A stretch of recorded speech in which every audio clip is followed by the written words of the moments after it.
Welcome to Michiana Mainlines. Here we are again with some more old 90s video with commentary now in 2019. Today we are in Elkhart Yard and we're going to be looking at some hump action. This should be pretty interesting here. We'll take a long look at what's going on, just do some observing and some talking about the way things were then and the way things are now. We are looking at the hump. This is the southern part of Elkhart Yard in Elkhart, Indiana. Kind of to the right would be east, to the left would be west. We're kind of looking north, maybe northwesterly here now. We have a string of cars that are being pushed up the hump.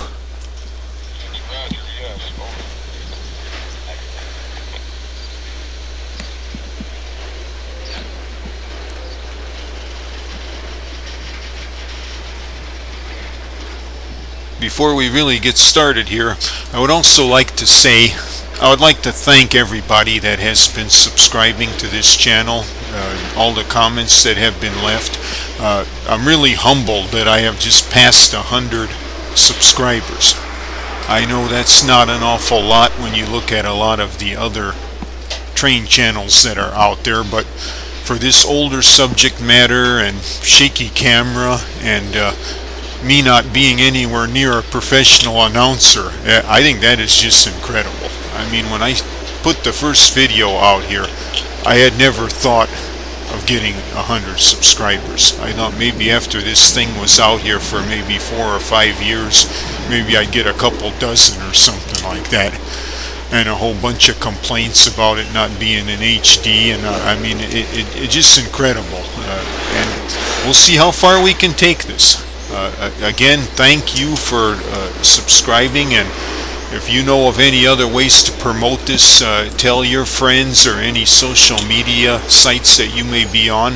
Let anybody know that might be interested in seeing this older stuff. I know some people that aren't even into trains like a lot of the stuff I'm putting up just from the historical standpoint. So we'll keep this going and we'll see how far we can take it, and together we'll see. I mean, some of the very popular railroad sites started with not too many subscribers. I mean, I don't think I'll ever get anywhere near what some of them are doing, but you know, we'll just see where we can go. So anyway, getting back to the subject matter here at hand again, we're in Elkhart. This was filmed from the employee parking lot on the south side of Elkhart Yard. I don't know if you could even do this nowadays with the security the way it is. I mean, I don't think I would advise it without checking with somebody first. And they might just let you stay in the parking area, but you know, at that time there was no problem. I mean, nobody said anything.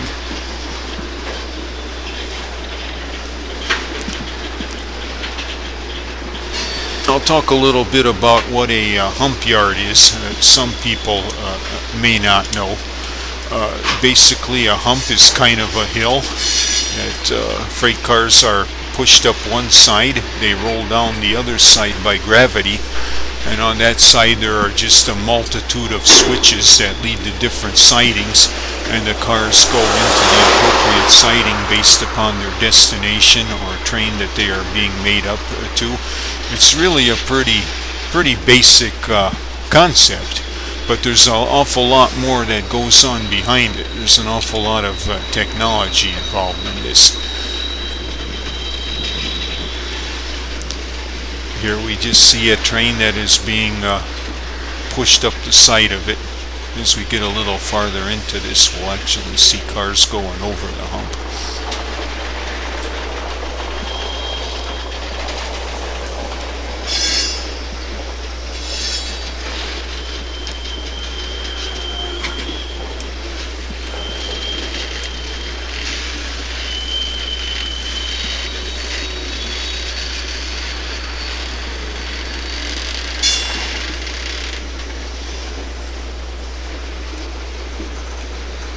At this time, the yard here was also known as Robert Young Yard, and they kind of used that name more. I don't believe that Norfolk Southern now uses that name at all. I think it's just known as Norfolk Southern Elkhart Yard. But back then, Robert Young was still used quite a bit.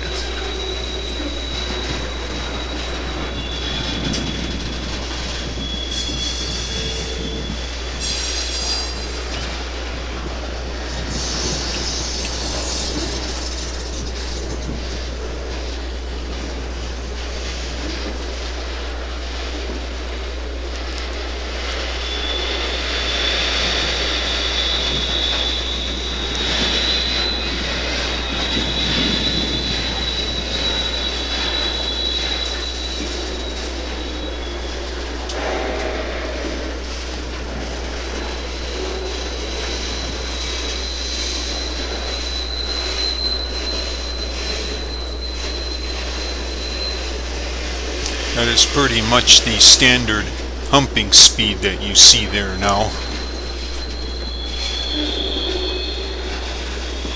No need to really go very fast. The idea is just to get the cars up to the top of the hump where someone uncouples the cars. Sometimes individually, sometimes several cars will stay together and go over the hump together depending upon destinations.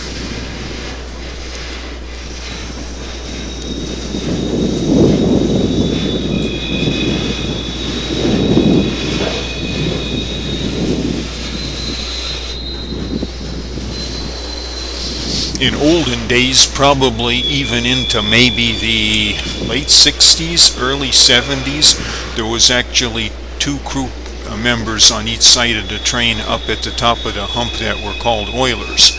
They would open up the doors on the wheel bearing and add oil if needed to make sure that the bearings were lubricated. Of course, nowadays with the sealed bearings, that's no longer an issue. But that was something that was done. I guess it was figured that was a good opportunity since everything was basically going over the hump. It was a good time to make sure that the axles were lubricated so as not to end up with a hot box at some point on the main line.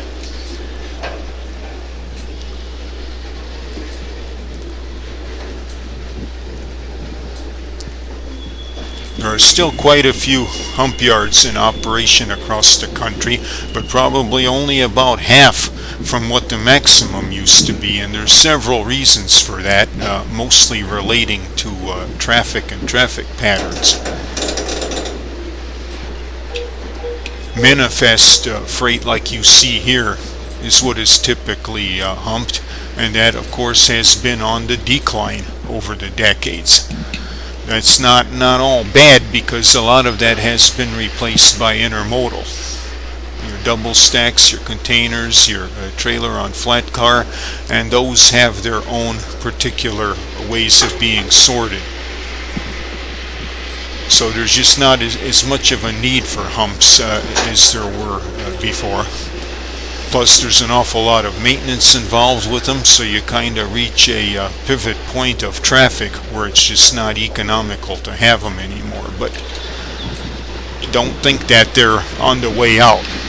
Hump yards are still very important and are still used extensively in railroading today. It's just an efficient way of sorting trains, as opposed to a flat yard where you would just be doing manual switching of moving cars back and forth from siding to siding and throwing switches and all of that stuff.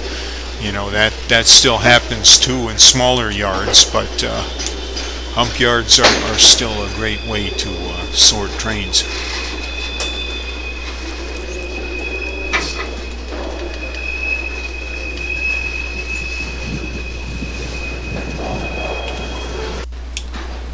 A little bit of a different view.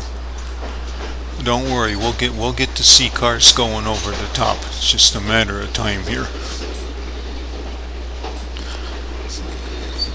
There you can see the cars kind of cresting the hill.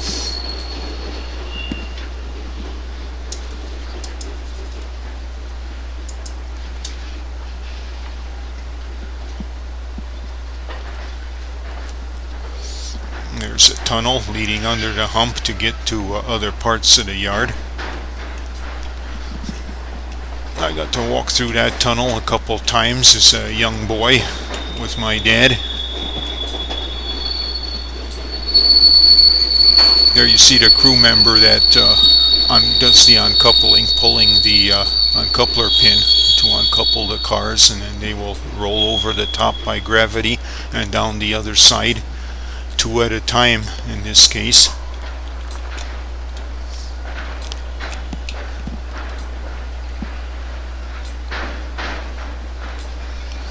You've got some pretty good speed to them.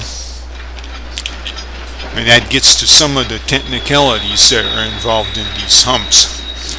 There's an awful lot of what they call retarders on the downward side of that hill that are kind of like braking mechanisms in the rails to slow these cars down if they're traveling too fast.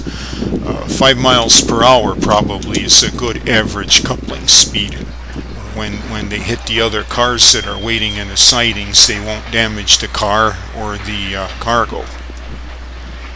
But there are sensors that measure how fast they are going, and if they're going too fast, the retarders will press against the wheels and slow them down to a safe coupling speed. There's a single tank car going over on its own. Covered hopper.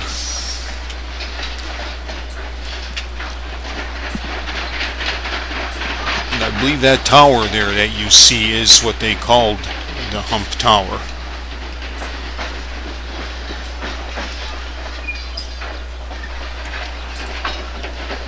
Again, going back into the distant past, those switches had to be controlled manually by remote control. Someone in the tower had to have a sheet of what the car numbers were and would throw the appropriate switch so it would end up in the right destination. Now, of course, that is all handled by computer.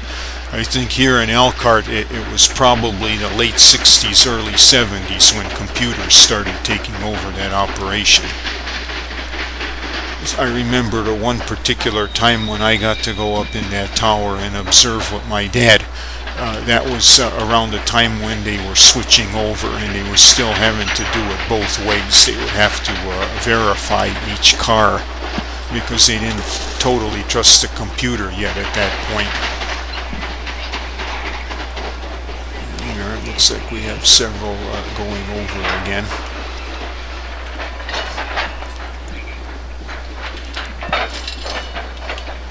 At this time, that person was working off of a sheet which told him which cars to uncouple.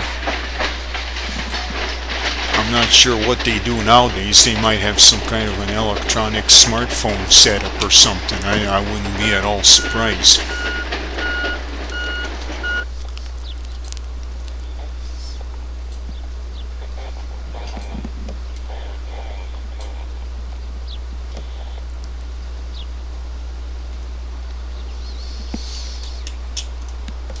Look at the tracks in the foreground.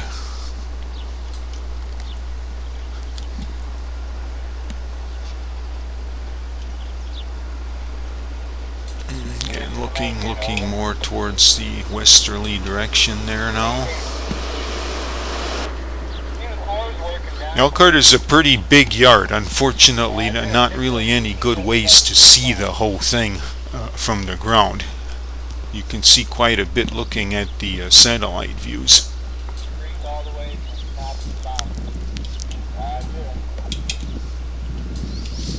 There they are on the move again. Sometimes I think they stop probably just to kind of catch their breath and see where they're at.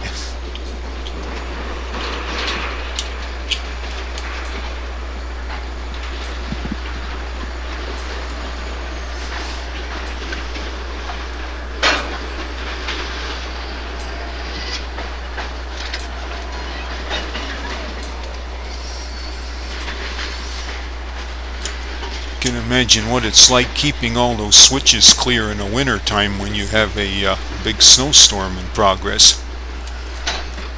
They probably have heaters on them switches, I would imagine, but still, I think it's a lot more interesting than in good weather, just keeping that whole thing operating.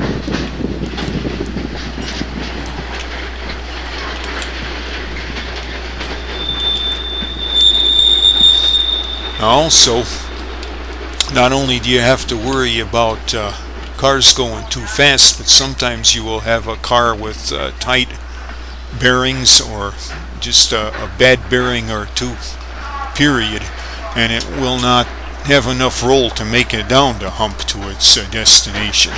So there's somewhere around here there is an engine station that can quickly get out into the hump and push the car or cars the rest of the way to make it into their appropriate siding. But I don't think that happens too often. I think for the most part, with the way cars are kept in good running order nowadays, I think that they pretty much have more than enough roll. And there's a lot more braking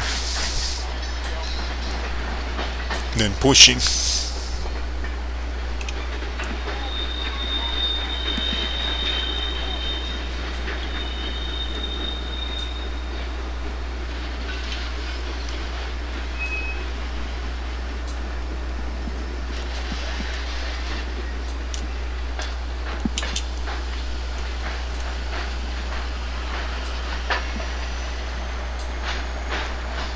Kind of cool just to watch them, how nice they roll over the top and down the other side. I love that squeal of the wheels.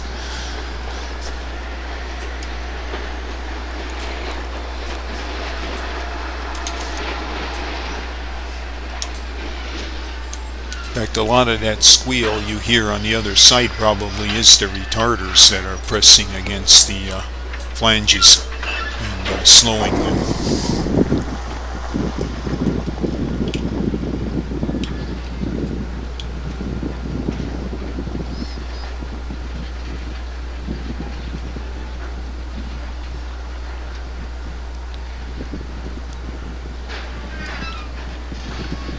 That's not too bad of a job, really, uncoupling those cars, except of course being out there in rainy and cold weather and stuff like that. But other than that, that's really not too bad.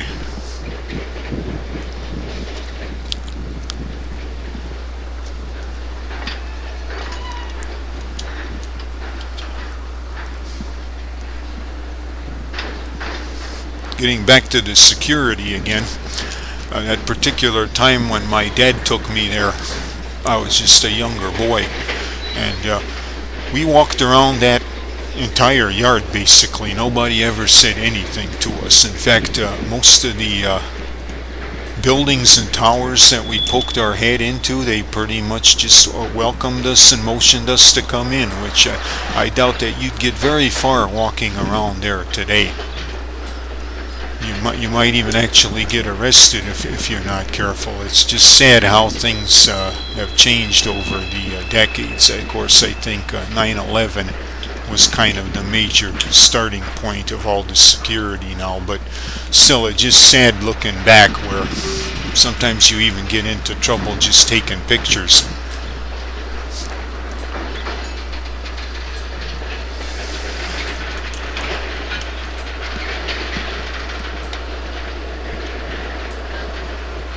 But that day that we visited, that wasn't when this was shot, of course. This was 1991. That was sometimes probably around 1970.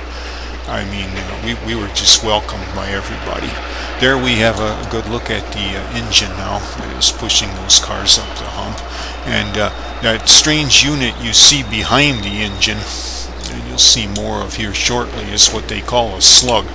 That is just kind of a helper power unit. It looks kind of like a sawed-off half locomotive, but it is just basically a helper unit. It doesn't have any cab or any controls. In fact, they pretty much only have a traction motors to provide more traction. They don't have a prime mover and they don't have a generator, so they have to be used with a regular locomotive. But it's a win-win because most of the locomotives have more power available than they can actually put down to the wheels without wheel slippage, so that excess power goes into that slug unit, whereas they do get the extra traction that they can use in a case like this. Usually those are just seen mostly in yards, and you don't see those slugs out on the main line too much. But there you have a Conrail slug unit and engine pushing on up the hump.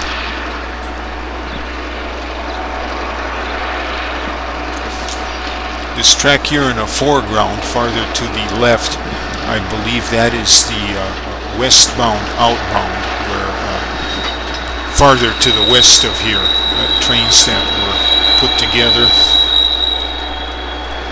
would exit the yard. Up more toward the on the other side of the hump, up toward the northeast, was the eastbound outbound.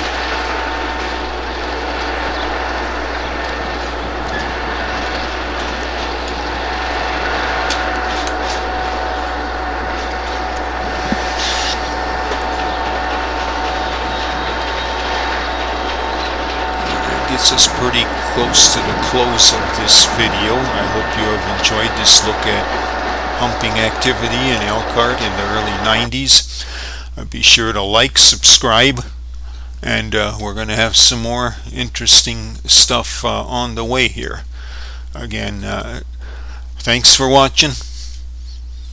Hope you enjoyed.